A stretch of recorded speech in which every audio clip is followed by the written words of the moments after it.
तो चलिए फ्रेंड्स शुरू करते हैं अपने क्लास को। लास्ट लेक्चर में हम लोगों ने जितने भी बेसिक कंसेप्ट होते थे वो सभी सीख लिए थे। थोड़ी सी वीडियो लेंथी थी बट हाँ, अब आपको उस चैप्टर का पूरा बेसिक समझ में आ गया होगा। एंड आज की क्लास में हम लोग बात करेंगे शॉर्ट रन इक्विलिब्रियम की as well as investment multiplier की। तो चलिए टाइम को वेस्ट नहीं करते एंड अपनी क्लास को शुरू करते हैं। देखो भाई, शॉर्ट टर्म इक्विलिब्रियम बोल लो या फिर हम इसको बोलेंगे income output and employment determination. और इस चैप्टर में आपको पता है कि एक इकोनॉमी इक्विलिब्रियम में बच्चों तभी आएगी जब एक देश की एग्रीगेट डिमांड और एग्रीगेट सप्लाई एक दूसरे के बराबर हो। ये होती है पहली अप्रोच, ठीक है, इक्विलिब्रियम में आने की। वही है ईडीएस अप्रोच कहते हैं और इसको अपन लोग इफेक्टिव डिमांड प्रिंसिपल अप्रोच भी बोल सकते हैं।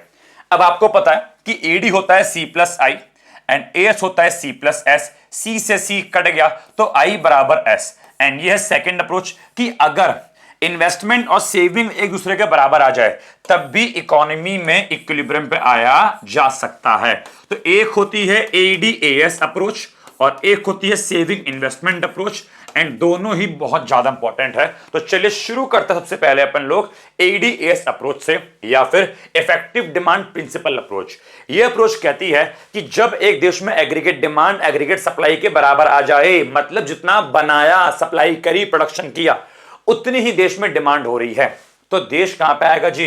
इक्विलिब्रियम में आ जाएगा। According to this approach economy is in equilibrium when aggregate demand is equal to the aggregate supply.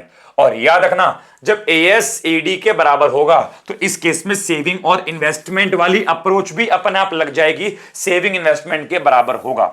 ये इनकम है, कंजम्पशन वाली वही कॉलम है, इन्वेस्टमेंट वाला वही कॉलम है, सेविंग वाला वही कॉलम है, एडीएस वाला वही कॉलम है। यहां पे बस एक नया कॉलम बना है, कौन सा जी? इन्वेंट्री का। ठीक है, जरा समझना बहुत ध्यान से। आपने सी और आई को जोड़ा तो एडी आ गया और सी और एस को जोड़ा तो एएस आ गया। अब यहां समझो, डिमांड देश में कितनी हो रही है? 80 यूनिट की, लेकिन वस्तु कितनी बनी है? 0। तो स्टॉक कितने से कम पड़ गया? 80 यूनिट से स्टॉक कम पड़ गया। इन्वेंट्री का मतलब है स्टॉक, ठीक है, तो स्टॉक 80 से कम पड़ेगा। समझ में नहीं आया? सेकंड देखो, वस्तु कितनी बनी है? 100, जबकि चाहिए कितनी? 160, तो कितना माल कम पड़ गया? 60 से माल कम पड़ गया, तो यहां पे आ गया -60। वस्तु बनी 200 और डिमांड है 240, 40 से माल कम पड़ गया, यहां पे आ गया। वस्तु बनी 300 और डिमांड है 320, 20 से माल कम पड़ गया। लेकिन यहां देखो बहुत ध्यान से, ओए भाई साहब नालायको, देखो वस्तु कितनी बनी? 400 और डिमांड भी कितनी हो रही है? 400। क्या कोई माल कम पड़ा? कोई माल कम नहीं पड़ा। यहां पे इन्वेंट्री आ गई 0, यहां पे एडीएस के बराबर आ गया और इसे अपन लोग क्या बोलेंगे? इसी को इक्विलिब्रियम कहेंगे। और इसके बाद वापस देख लो, अब एएस हो गया, ज्यादा माल बना 500, डिमांड केवल 480, यहां पे 20 का माल बच गया। तो मतलब इक्विलिब्रियम में तब आएंगे जब एडीएस के बराबर हो और ऐसे केस में इन्वेंट्री क्या होती है जी? 0। ना तो माल कम पड़ना चाहिए ना तो माल बचना चाहिए, तभी आप इक्विलिब्रियम में पहुंचोगे। एंड देखो ध्यान से, यहां पे सेविंग और इन्वेस्टमेंट भी तो बराबर है। हाँ जी हाँ, बराबर है। अब मैं डायग्रामेटिकली बात करूं तो जरा देखना एक बार, ठीक है। ये मैंने बनाया मेरा इनकम कर्व, ठीक है, ये बनाया बच्चों मान लो मैंने मेरा एग्रीगेट डिमांड कर्व, ठीक है। अब आप ध्यान से देखेंगे कि ये मेरा इनकम कर्व है ओ वाई, ठीक है, और ये मेरा एग्रीगेट डिमांड कर्व है। एंड जहां पे दोनों ने आपस में इंटरसेक्ट किया, इसको मैं क्या बोलूंगा कि इसी को बोला जाएगा इक्विलिब्रियम। और नीचे ये लाइन थोड़ी टेढ़ी बन गई, सॉरी, और नीचे जो लेवल है ओ वाई, ठीक है, इसको मैं क्या बोलूंगा? इसी को बच्चों बोला जाएगा equilibrium level of income. Hopefully समझ में आ गया होगा। जहां पे एडी और एएस आपस में इंटरसेक्ट करते हैं, इसी को इक्विलिब्रियम कहते हैं, ठीक है। अब आप यहां पे एक बात नोटिस कर पाएंगे, ध्यान से देखना, अगर मैं इस इक्विलिब्रियम से पहले आ जाऊं, मान लो मैं यहां पे आ जाऊं, तो यहां पे आप नोटिस करेंगे जो एडी कर्व है वो ऊपर है और जो देखो एडी वाला पॉइंट ऊपर है और इनकम वाला पॉइंट नीचे है। मतलब ये वाला एरिया शो कर रहा है कि एडी है ऊपर, एएस है नीचे। इट मींस ये शो कर रहा है एडी है ज्यादा, एएस है कम। और अगर मान लो मैं इस वाले पॉइंट पे आ जाऊं, इस वाले पॉइंट पे देखो यहां पे क्या हो रहा है, यहां पे एएस कर्व है ऊपर, एडी कर्व है नीचे। इट मींस ये वाला एरिया शो कर रहा है क्या कि यहां पे एडी है कम और एएस है ज्यादा, ठीक है। जबकि जबकि जबकि मैं इस वाले पॉइंट की बात करूं तो यहां पे तो एडी और एएस क्या है जी, एक दूसरे के बराबर है, ना तो ज्यादा है ना तो कम है। तो इक्विलिब्रियम अपने को केवल यहीं पे देखने को मिलेगा जहां पे बराबर है। उससे पहले क्या है, एडी ज्यादा एएस कम, और बाद में क्या है, एडी कम एएस ज्यादा। तो ऐसी भी स्थिति बन सकती है कि मैं यहां पर हूं या फिर मैं यहां पे हूं, तो इक्विलिब्रियम में कैसे आ जाएगा। एंड ये स्थिति समझना एग्जाम के एंगल से बहुत ज्यादा इंपॉर्टेंट है, ठीक है। तो इसको बोलते हैं एडजस्टमेंट मैकेनिज्म, कि कभी कभार हो सकता है एग्रीगेट डिमांड एग्रीगेट सप्लाई के बराबर ना हो, तो इस इकोनॉमी में, इस केस में इकोनॉमी को वापस रिस्टोर करना पड़ता है, वापस से इक्विलिब्रियम में आना पड़ता है। और इक्विलिब्रियम में आते कैसे है, ध्यान से समझना। पहले बात करते किसकी, एडी ज्यादा है एएस कम है, मतलब अपन लोग बात कर रहे हैं इसकी, कि मैं यहां पर हूं, कि यहां पे देखो ध्यान से, एडी क्या है ऊपर, एएस क्या है नीचे। ये शो कर रहा है कि AD is more than AS, it means मैं यहां पर हूं। अब मेरे को यहां से यहां पर पहुंचना है, मैं OY1 पर हूं और मुझे OY पर पहुंचना है, तो OY1 से OY पर कैसे पहुंचा जाएगा, तो मेरी बात सुनो, खुद ध्यान लगाओ। अगर एडी ज्यादा है एएस कम, तो उसका मतलब है देश में डिमांड हो रही है ज्यादा, जबकि प्रोड्यूसर सप्लाई कर रहे हैं कम, है ना। अच्छा, इसको ऐसे भी बोल सकते हैं, प्लान्ड स्पेंडिंग ज्यादा है, प्लान्ड आउटपुट कम है, पेपर में ऐसे भी मिलता है। तो ये शो कर रहा है देश में वस्तु की डिमांड है ज्यादा एंड वस्तु की सप्लाई है कम। अब जब डिमांड होगी ज्यादा, सप्लाई होगी कम, तो मेरा सारा माल बिकेगा, सारा माल बिकेगा, सारा माल बिकेगा। मान लो सप्लाई हो रही है 300 की और डिमांड कर रहा हूं मैं 500 की। मान लो 300 मैगी बनाई है, सप्लाई 300 की हो रही है, लेकिन लोग को चाहिए 500 मैगी, तो 300 की 300 मैगी सोल्ड आउट हो गई। उसके बाद भी 200 कस्टमर सर मेरे खड़े हैं, क्योंकि 500 कस्टमर थे, केवल 300 मैगी थी, तो 200 कस्टमर को भगाऊंगा नहीं, मैं उनके लिए दोबारा से मैगी बनाऊंगा और उनको बेचूंगा। तो क्या करूंगा, यहां पे मेरी इन्वेंट्री फॉल होना शुरू हो गई, मेरा स्टॉक सारा बिक गया। अब 200 कस्टमर बचे हैं, भेजना नहीं है, तो प्रोड्यूसर क्या करेगा, दोबारा से प्रोडक्शन बढ़ाएगा, मैं 200 मैगी और बनाऊंगा। लेकिन मैं तो मालिक हूं, मैं नहीं बनाऊंगा, जो मेरे कर्मचारी थे, नौकर थे, एम्प्लॉइज थे, उन्हें कॉल करूंगा, बोलूंगा हाँ भाई जल्दी से काम पे आ जाओ, 200 मैगी और बनानी है। इससे क्या होगा, इससे मैं उन्हें काम पे रखूंगा, एम्प्लॉयमेंट बढ़ेगा, वो मेरे लिए मैगी बनाएंगे, आउटपुट बढ़ेगा, एंड बदले में मैं उनको सैलरी दूंगा, इससे इनकम बढ़ेगी।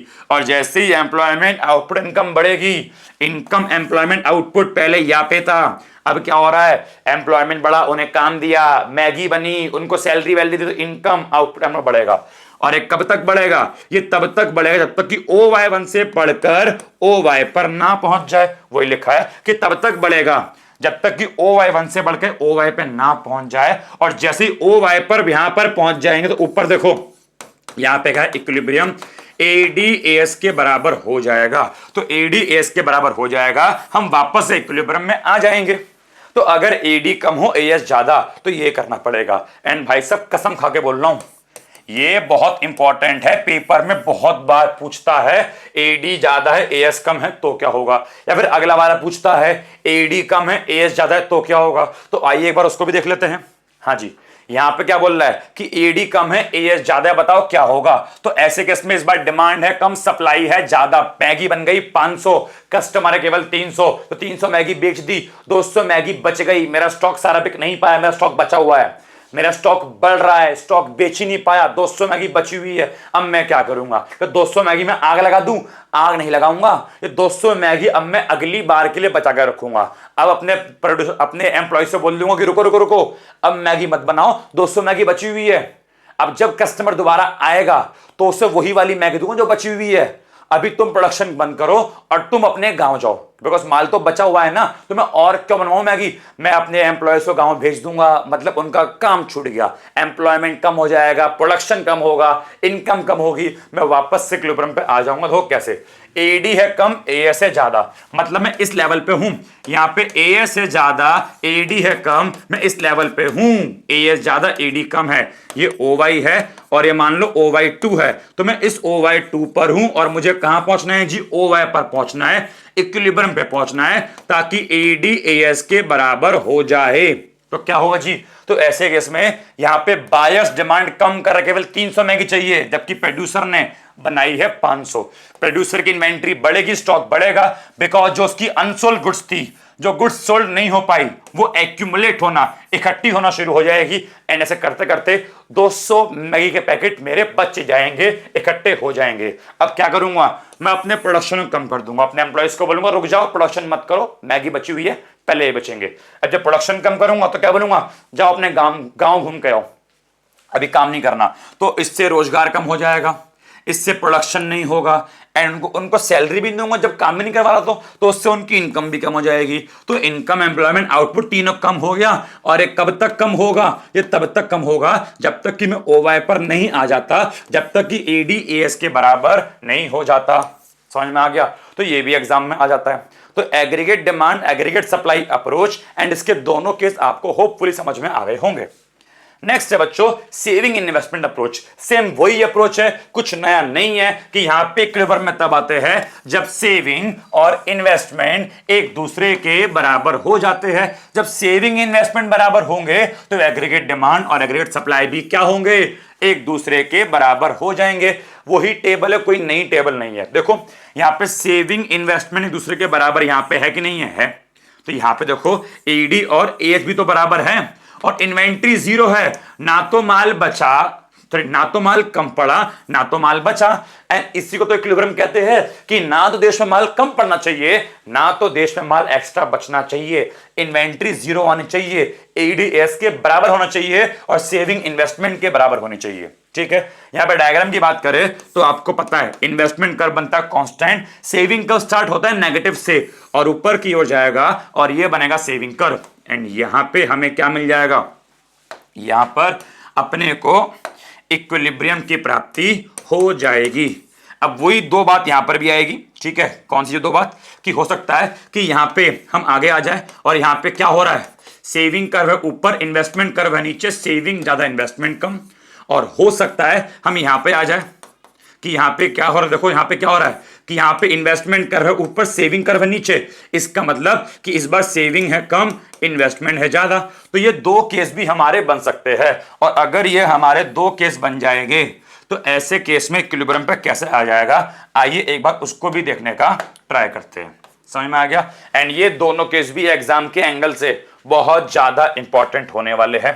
देखो भाई ध्यान से, अगर इन्वेस्टमेंट ज्यादा है सेविंग कम है, थोड़ा ध्यान से समझना इस बात को, इन्वेस्टमेंट ज्यादा है सेविंग कम है, इसका मतलब है कि सेविंग कम है, सेविंग कम है, सेविंग कम है, लोग सेविंग कम कर रहे हैं। अगर लोग सेविंग कम कर रहे हैं तो बच्चे पैसे क्या कर रहे हैं, अबे उड़ा रहे हैं, खर्च कर रहे हैं, तभी तो सेविंग कम है। तो यहां पे क्या है, जो हाउस होल्ड है वो ज्यादा खर्च कर रहे हैं, इट मींस कंजम्पशन है ज्यादा, लोग खर्च कर रहे हैं ज्यादा। और कंजम्पशन किसका पार्ट होता है, एग्रीगेट डिमांड का पार्ट होता है। Aggregate demand is equal to AD is equal to C plus I, consumption plus investment, है कि नहीं है? तो यहां पे कंजम्पशन है ज्यादा, इट मींस एग्रीगेट डिमांड क्या है यहां पे, ज्यादा। तो यहां पे एग्रीगेट डिमांड ज्यादा हो रही है। इन्वेंट्री फॉल एज स्टॉक, अब वही वाली बात हो गई, अब एग्रीगेट डिमांड है ज्यादा, अब वही वाला केस, डिमांड है ज्यादा, मैगी चाहिए 500, सप्लाई है कम, केवल कितनी बनी 300। समझ में आ गया? तो यहां पे inventory fall as stock sell out, जो इन्वेंट्री है वो घटेगी बिकॉज केवल 300 मैगी बनी, सारी की सारी मैगी बिक गई, हमारा स्टॉक सारा का सारा सोल्ड आउट हो गया। लेकिन अभी भी 200 कस्टमर मेरे सर पे खड़े हैं, उन्हें क्या चाहिए, मैगी चाहिए। तो क्या करूंगा, उन्हें वापस घर भेज दूं? नहीं, नहीं, अपने एम्प्लॉइज को बुलाऊंगा, भाई वापस काम पे आ जाओ, 200 मैगी बनानी है। तो क्या होगा जी, प्रोड्यूसर अपना प्रोड्यूसर बढ़ाएगा, जिससे देश में रोजगार भी बढ़ेगा, प्रोडक्शन भी बढ़ेगा, एंड इनकम भी बढ़ेगी।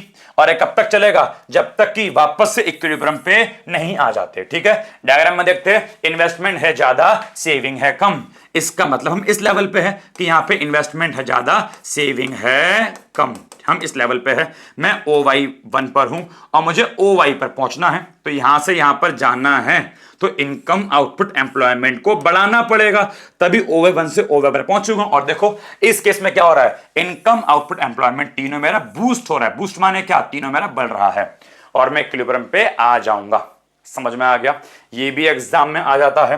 लेकिन ऐसा भी तो हो सकता है कि सेविंग है ज्यादा, इन्वेस्टमेंट है कम, लोग सेव कर रहे हैं ज्यादा, पैसा बचा रहे हैं ज्यादा, कंजम्पशन कर रहे हैं कम। ओह, कंजम्पशन कम, इसका मतलब लोग डिमांड कर रहे हैं कम। तो यहां पे डिमांड है कम, डिमांड कम मतलब लोग लोग लोग सप्लाई कर रहे हैं ज्यादा। देश में वस्तु बन रही है ज्यादा, मैगी बन गई 500, लेकिन डिमांड केवल कितनी है जी 300। यहां पे मैं इसकी बात कर रहा हूं, किसकी बात कर रहा हूं जी, इसकी बात कर रहा हूं कि इस बार मैं इस वाले लेवल पे हूं कि सेविंग है ज्यादा, इन्वेस्टमेंट है कम।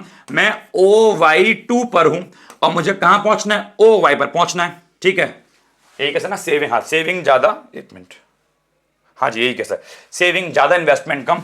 अब मेरे को यहां से यहां पर आना है तो इनकम आउटपुट एम्प्लॉयमेंट को घटाना पड़ेगा। तो कैसे घटेगा, तो यहां पे एग्रीगेट डिमांड है कम, इट मीन हाउस होल्ड मतलब कंज्यूमर सेविंग ज्यादा कर रहे हैं। अब सेविंग ज्यादा करेंगे इट मीन कंजम्पशन कम करेंगे, डिमांड कम होगी, जिससे क्या होगा, प्रोड्यूसर की बहुत सारी गुड्स अनसोल्ड बिक ही नहीं पाएगी, जिससे प्रोड्यूसर की इन्वेंट्री बच जाएगी, उसका माल बच जाएगा। अब माल 200 पैकेट बच गए, 500 बनाए थे, लोगों ने केवल 300 परचेस किए, 200 बच गए। एक काम करता हूं, उसमें आग लगा दूं। अबे आग नहीं लगाऊंगा, उसे बचा के रखूंगा एंड अपने एम्प्लॉइज को बोलूंगा रुको रुको रुको रुको, प्रोडक्शन मत करो, 200 पैकेट बचे हैं यार, पहले ये बेचूंगा ना मैं।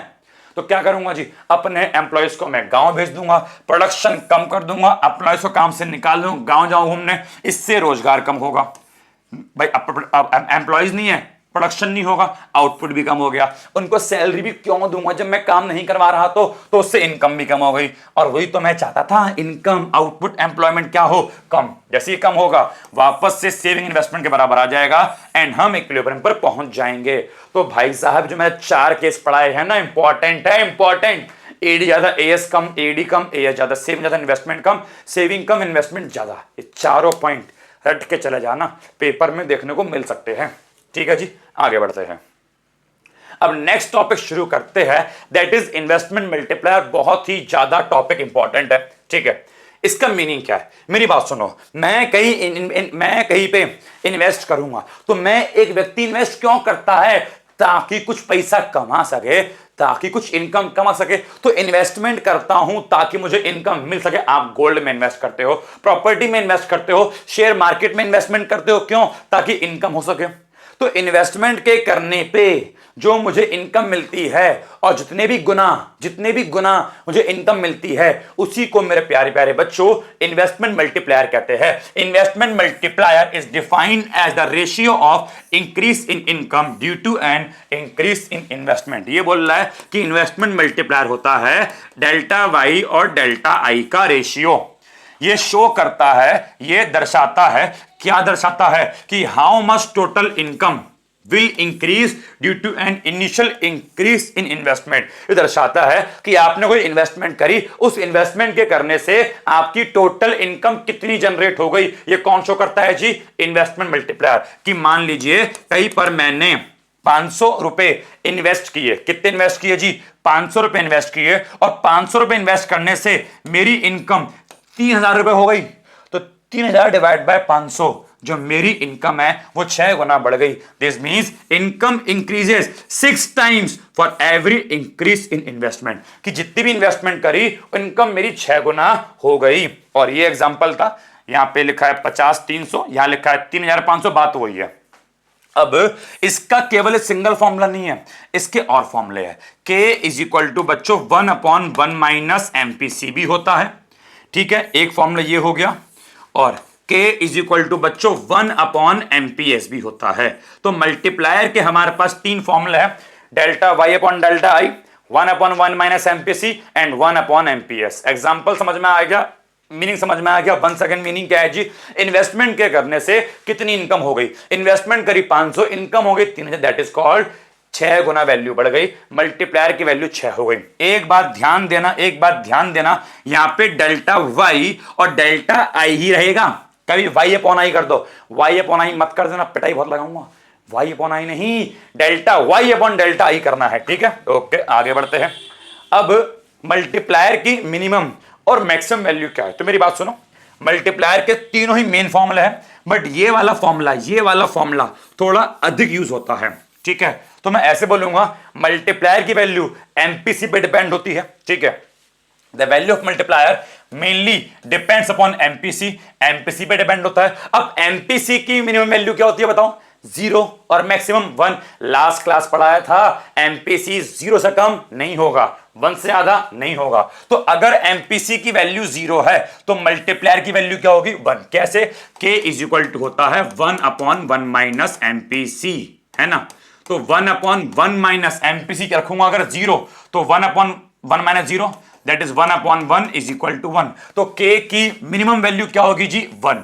k 1 से छोटा कभी नहीं होगा। अगर एमपीसी की न्यूनतम वैल्यू 0 तो k की न्यूनतम वैल्यू 1। अगर एमपीसी की मैक्सिमम वैल्यू 1 होती है फिर k की वैल्यू क्या होगी? चेक करो, k is equal to 1/1 minus MPC. तो अगर मैं वैल्यू पुट करूं 1/1 माइनस एमपीसी के स्थान पे 1 पुट कर दूं तो 1/1 में से 1 गया 0 एंड 1/0 क्या होता है? इनफाइनाइट। तो k की मैक्सिमम वैल्यू होती है इनफाइनाइट एंड मिनिमम वैल्यू क्या होती है बच्चों? 1। ठीक है, नेक्स्ट टॉपिक इंपॉर्टेंट है, मल्टीप्लायर का एमपीसी के साथ संबंध कैसा है जी? पॉजिटिव है। मतलब कहने का यह है, एक संबंध डायरेक्ट है पॉजिटिव। मतलब कहने का यह है अगर एमपीसी बढ़ेगा तो मल्टीप्लायर बढ़ेगा, एमपीसी घटेगा मल्टीप्लायर घटेगा, दोनों में संबंध है डायरेक्ट या फिर पॉजिटिव। देखो एमपीसी 0 तो k की वैल्यू 1, यहां पुट कर लो। एमपीसी जब मैंने क्या पुट किया? 0, तो k की वैल्यू क्या आ गई? 1। अब अगर एमपीसी बढ़ा दूं, 0 से बढ़ा के 0.5 कर दूं तो खुद देखो k की वैल्यू 2 है। कैसे? k होता है हमारा 1/1 माइनस एमपीसी। 1/1 माइनस एमपीसी क्या है जी? 0.5। तो 1/0.5 यहां माइनस करो, 1/0.5 सॉल्व करो, 2 आ गया। तो जैसे ही एमपीसी बढ़ा, 0 से बढ़कर 0.5 हुआ, k की वैल्यू बढ़ी, 1 से बढ़कर 2 हो गई। एमपीसी और बढ़ा, बढ़ के 0.8 हुआ। बताओ भाई 1/1 माइनस 0.8 तो 1/0.2 बचा, सॉल्व करो जी, 5 आ गया। तो k की वैल्यू बढ़ के 5 हो गई। और जैसे ही एमपीसी बढ़ के 1 हुआ तो k की वैल्यू क्या हो गई जी? इनफाइनाइट। इसका मतलब जैसे जैसे एमपीसी बढ़ता है k की वैल्यू बढ़ती है। दोनों में संबंध कैसा भाई साहब? पॉजिटिव संबंध है। अगर एमपीसी होगा ज्यादा, एमपीसी होगा ज्यादा। अब एमपीसी क्या है? एमपीसी मतलब कंजम्पशन करने की रेट, कंजम्पशन करने की स्पीड।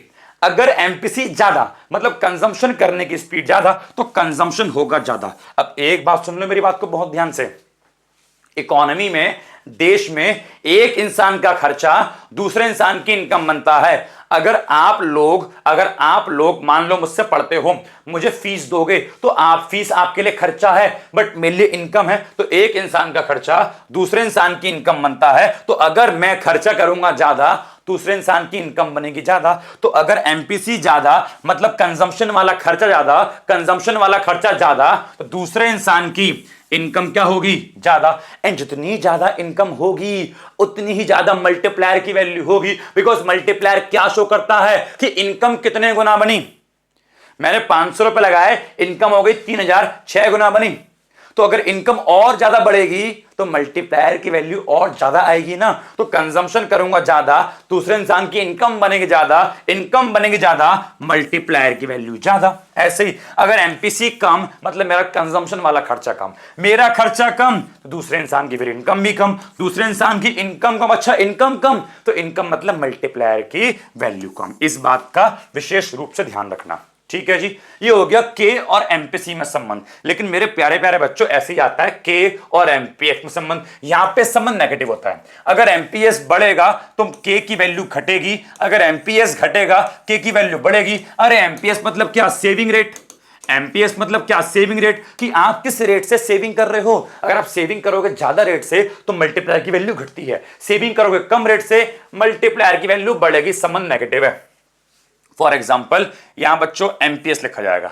अगर एमपीएस 0 है तो के की वैल्यू इनफाइनाइट। वैल्यू पुट करके देख लो, के का फॉर्मूला क्या होता है? 1/एमपीएस, यही तो होता है। अब वैल्यू पुट कर लो, अगर एमपीएस 0 तो 1/0 इनफाइनाइट। ठीक है। सेकंड, अगर एमपीएस 0.5 तो के की वैल्यू क्या आ गई? 2। थर्ड, अगर एमपीएस 0.8 के की वैल्यू क्या आ गई? 1.2। यू कैन सी दैट कि जैसे जैसे एमपीएस की वैल्यू बढ़ रही है के की वैल्यू घट रही है। अगर एमपीएस बढ़ेगा के की वैल्यू घटेगी। दोनों में एक प्रकार का बच्चों क्या है? नेगेटिव रिलेशन है। एंड लॉजिक ये रहा, अगर एमपीएस ज्यादा मतलब इंसान सेविंग कर रहा ज्यादा। अब अगर सेविंग करेगा ज्यादा तो कंजम्पशन करेगा कम, और जब मैं कंजम्पशन ही कम करूंगा, खर्चा कम करूंगा, दूसरे इंसान की इनकम कम हो जाएगी, दूसरे इंसान की इनकम कम। एंड आपको पता है ना, अगर इनकम कम तो मल्टीप्लायर की वैल्यू भी कम। ठीक है, अच्छा अब एमपीएस अगर कम, अगर सेविंग कम, इट मींस क्या कर रहा हूं मैं, कंजम्पशन ज्यादा, मैं करूंगा कंजम्पशन वाला खर्च ज्यादा, सामने वाले इंसान की इनकम बनेगी ज्यादा, इनकम ज्यादा तो बताओ ना, इनकम ज्यादा तो मल्टीप्लायर की वैल्यू ज्यादा। सिंपल सी बात समझ लो, इनकम अगर बढ़ेगी तो मल्टीप्लायर की वैल्यू बढ़ेगी, इनकम अगर घटेगी तो मल्टीप्लायर की वैल्यू घटेगी। क्या पता पेपर में यही पूछ ले कि इनकम और मल्टीप्लायर में क्या संबंध है, तो इनकम और मल्टीप्लायर में एक प्रकार का बच्चों पॉजिटिव संबंध है। समझ में आ गया? ओके, अब आगे बढ़ते हैं। That is working of investment multiplier, कि इन्वेस्टमेंट मल्टीप्लायर काम कैसे करता है। पेपर में ये क्वेश्चन 4 से 6 मार्क्स के लिए इंपॉर्टेंट है। कि अभी मैंने बोला मैंने 500 रुपए लगाए 3000 कमाए, बट एक ने बोला भैया कैसे 500 रुपए कमा के 500 रुपए लगा के 3000 कैसे कमा रहे हो, ये तो बता दो। That is called working of investment multiplier. याद रखना, ये वर्किंग अगर समझनी है तो एक बात जान लो, एक इंसान का खर्चा दूसरे इंसान की इनकम होता है, एक इंसान का कचरा नहीं खर्चा, एक इंसान का खर्चा दूसरे इंसान की इनकम होता है। एंड इसी पर ये फैक्ट आधारित है। अगर ए खर्च करेगा बी पे तो बी की इनकम है, लेकिन फिर बी वही पैसा खर्च करेगा किसके ऊपर, सी पे, तो सी की इनकम है। और फिर सी वही पैसा किस पे खर्च करेगा, डी पे, तो वो डी की इनकम है। एंड सो ऑन, ऐसे ही ये साइकिल चलती रहती है। एंड कब तक चलती है, जब तक कि आपकी जेब में पैसा खत्म ना हो जाए। जब तक मेरी जेब में पैसा होगा मैं खर्च करता रहूंगा, मैं खर्च करता रहूंगा, लेकिन जैसे ही मेरी स्पेंडिंग, मेरी जेब में पैसा क्या हो जाएगा, जीरो, ये साइकिल खत्म हो जाएगी। भैया समझ में नहीं आ रहा, एग्जाम्पल बताओ। तो मेरे प्यारे प्यारे बच्चों आइए एग्जाम्पल देखते हैं। देखिए ना, देखो भाई, मान लीजिए इनिशियल इन्वेस्टमेंट है 100 करोड़, कि मैंने कहीं पे 100 करोड़ रुपए लगाए।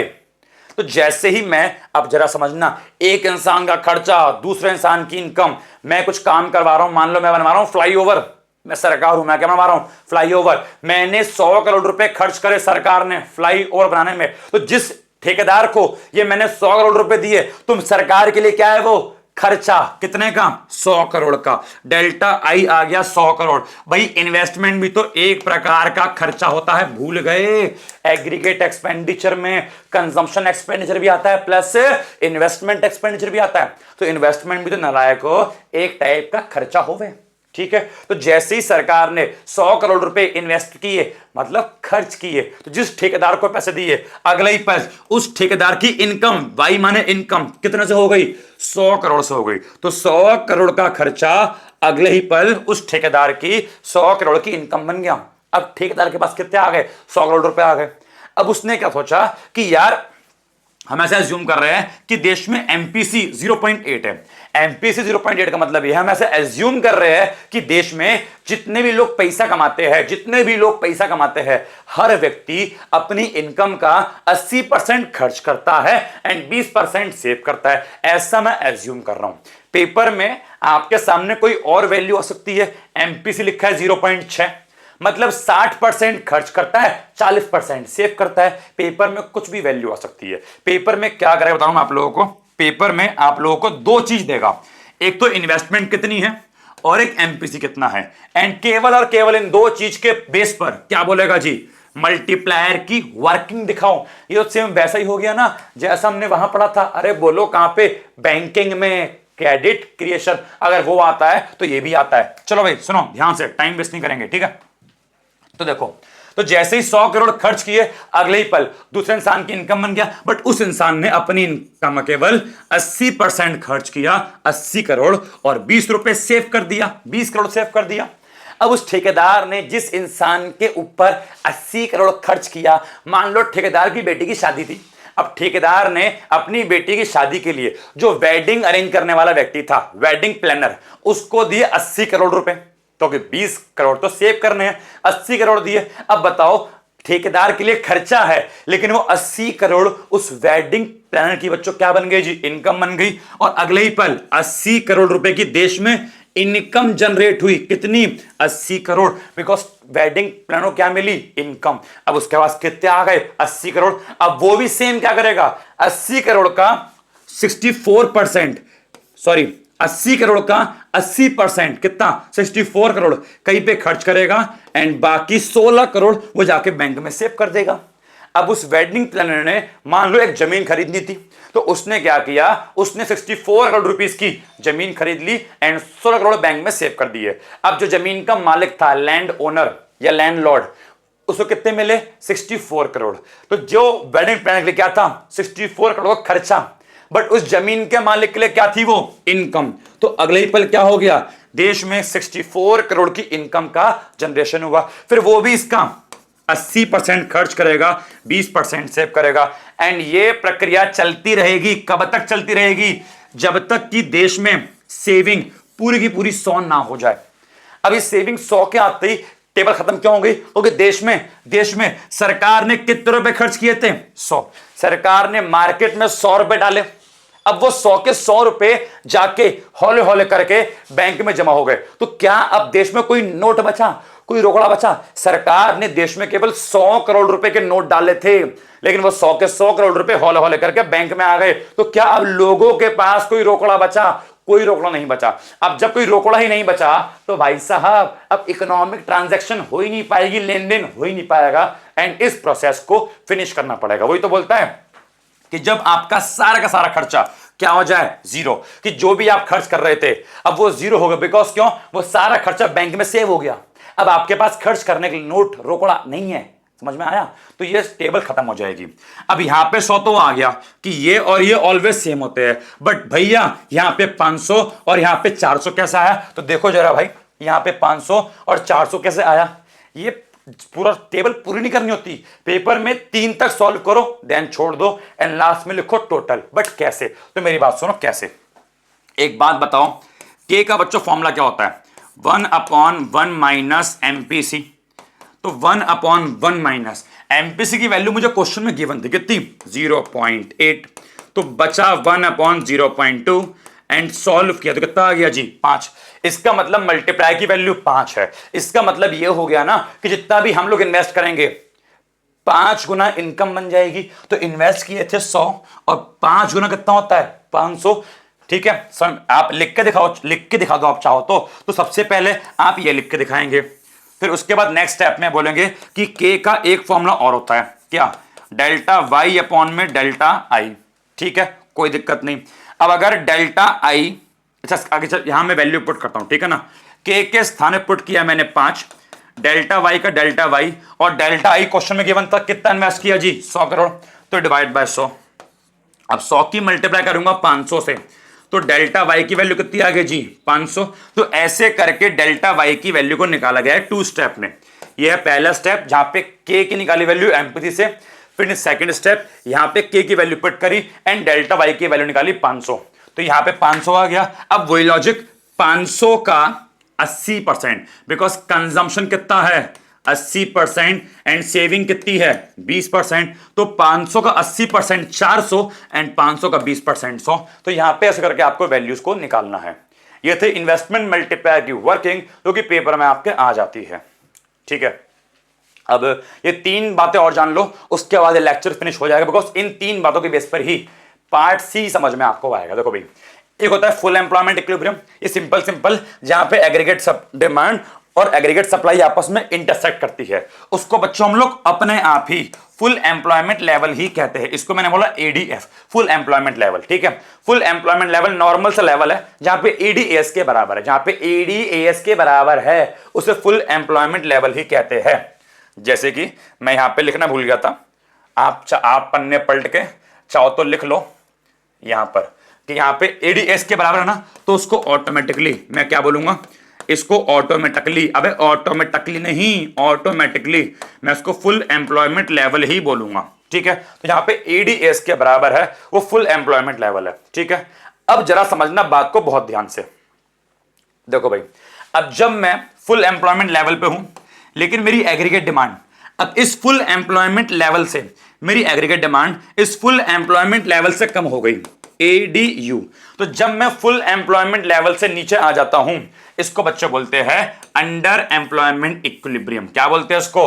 Under employment equilibrium. Full employment से नीचे आ गया तो अब इस एग्रीगेट डिमांड कर ने इस सप्लायर को यहां पे काटा, तो इसको मैं क्या बोलूंगा, इसको नाम दिया मान लो मैंने E1, और इसको मैं क्या बोलूंगा, इसको बोला जाएगा क्या, अंडर एम्प्लॉयमेंट इक्विलिब्रियम। तो फुल एम्प्लॉयमेंट से नीचे आ जाना अंडर एम्प्लॉयमेंट। लेकिन अगर अगर अगर मैं इस फुल एम्प्लॉयमेंट लेवल से ऊपर चला गया, अगर मगर मैं इस फुल एम्प्लॉयमेंट लेवल से ऊपर चला गया, ठीक है, इसको नाम दिया मान लो AD1, तो इसको बोलते हैं over full employment equilibrium. Full employment पे हो तो फुल एम्प्लॉयमेंट, उससे नीचे आ गए अंडर एम्प्लॉयमेंट, उससे ऊपर चले गए तो ये क्या बन जाएगा, नाम दिया मान लो मैंने इसको F नाम दिया, और इसको मैं क्या बोलूंगा, इसको चलो नाम दिया मैंने E2, इसको मैं क्या बोलूंगा, इसको बोलूंगा full over full employment equilibrium.